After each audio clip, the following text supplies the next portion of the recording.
Gustavo García Soin, a las 8:45 para esta segunda entrevista, este segundo segmento. Para el segundo segmento nos acompañan tres analistas. Nos acompaña Ana Lucía Blas, analista política de Así Es, Manuel Conde Orellana, presidente de ICEPAS, y Hugo Novales, analista de INSEP.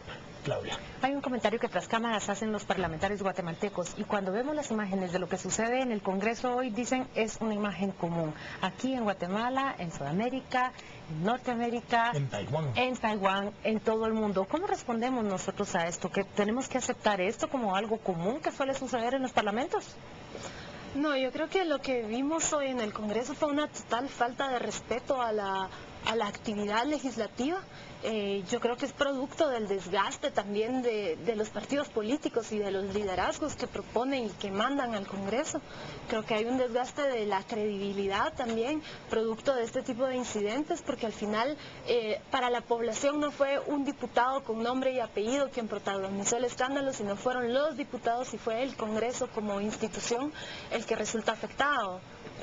Creo que ahí debería la oposición, tanto la oposición como el oficialismo, tener mayor responsabilidad en cuanto a cómo actúan y el nivel de debate que debería haber dentro del Congreso. En vez de empujones debería haber diálogo e ideas. Hugo, no es la primera vez. En la legislatura anterior, quienes estuvieron empujando a Mario Taracena, por ejemplo, eran diputados del Partido Patriota, justamente. El hoy ministro Sinibaldi se agarra a empujones en una grada, la hoy registradora de la propiedad le echa un vaso de agua al diputado Taracena. Que sea recurrente tampoco lo hace bueno, pero no es la primera vez que sucede. No, no es la primera vez que sucede, y lo que vemos es que es un patrón que responde ya a la cultura política de Guatemala. Es una situación lamentable porque existen un sinfín de razones por las cuales el Congreso se ha venido debilitando y su credibilidad ha venido desgastándose desde hace mucho tiempo, como mencionaba Ana Lucía, y esto lo que viene a hacer es que viene a hacerlo más visual y más concreto.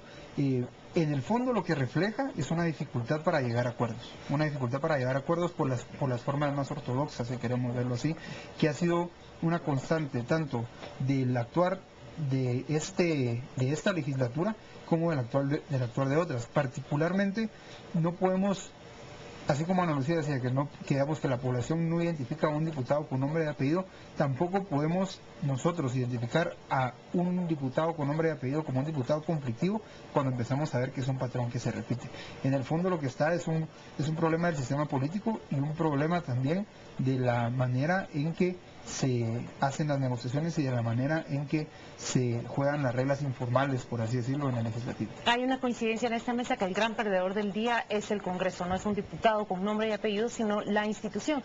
Pero también hay otra discusión y es más de fondo. Esas declaraciones que se escuchan de un diputado del Partido Patriota cuando asegura que están siguiendo los lineamientos del presidente y de la vicepresidente para elegir la junta directiva del Congreso. ¿No se supone que es un ente independiente, Manuel?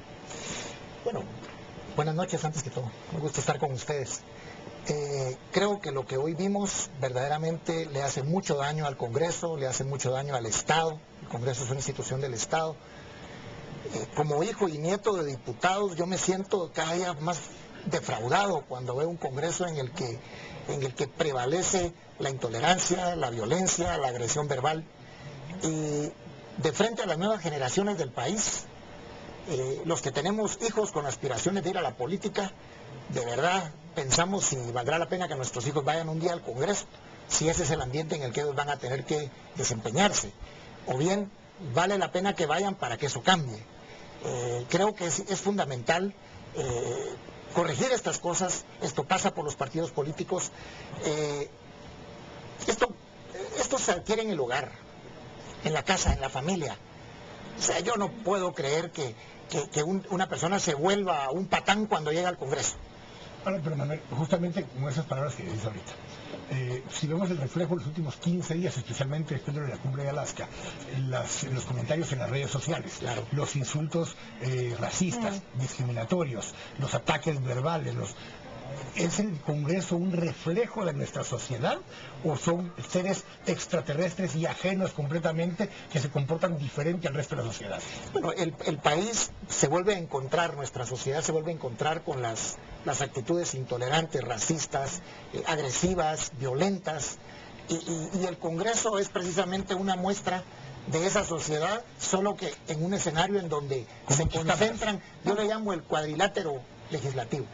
O sea, ahí no hay posibilidades de diálogo, hoy las mayorías son numéricas, muy poca habilidad para construcción de consensos, muy poca habilidad para fomentar el diálogo como una forma de llegar a los grandes acuerdos. La política es eso. Hoy son los acuerdos los que rigen la política en cualquier sociedad que se precie de ser democrática. Pero yo volvería a lo siguiente. Si así son las vísperas, ¿cómo serán las fiestas? Y yo quiero insistir en la pregunta que hice. ¿Cómo interpretamos acá, los tres analistas que siguen de cerca la política parlamentaria, esas declaraciones que dicen es del Ejecutivo que viene esta orden, cuando se supone que la democracia descansa en precisamente la independencia de los poderes? La independencia de poderes está establecida en la Constitución de la República. Y es cierto, el diputado del Partido Patriota lo decía acá, la vicepresidenta y el vicepresidente son líderes de su partido. Sin embargo, el ser líderes de su partido, el ser dirigentes de su partido, hoy tienen que darse cuenta ellos que están en las más altas magistraturas de la nación. Y un presidente de un poder del Estado debe de respetar a otro poder del Estado para verdaderamente encarnar una vocación democrática.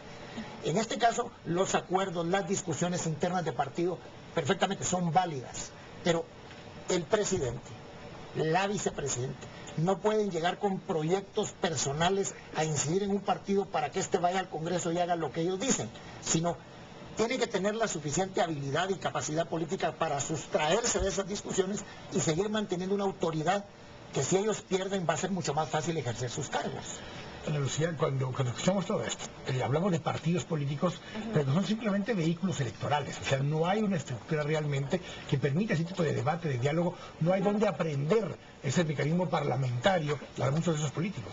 Sí, precisamente por eso yo decía al principio que el problema detrás de todo el escándalo que vimos hoy en el Congreso está en la falta de liderazgos formados con ideologías dentro de instituciones partidarias. Actualmente los partidos políticos son solo comités electorales que buscan llegar a algún cargo público y no pues formar a personas capaces de ir a dirigir con ideas el destino de la nación.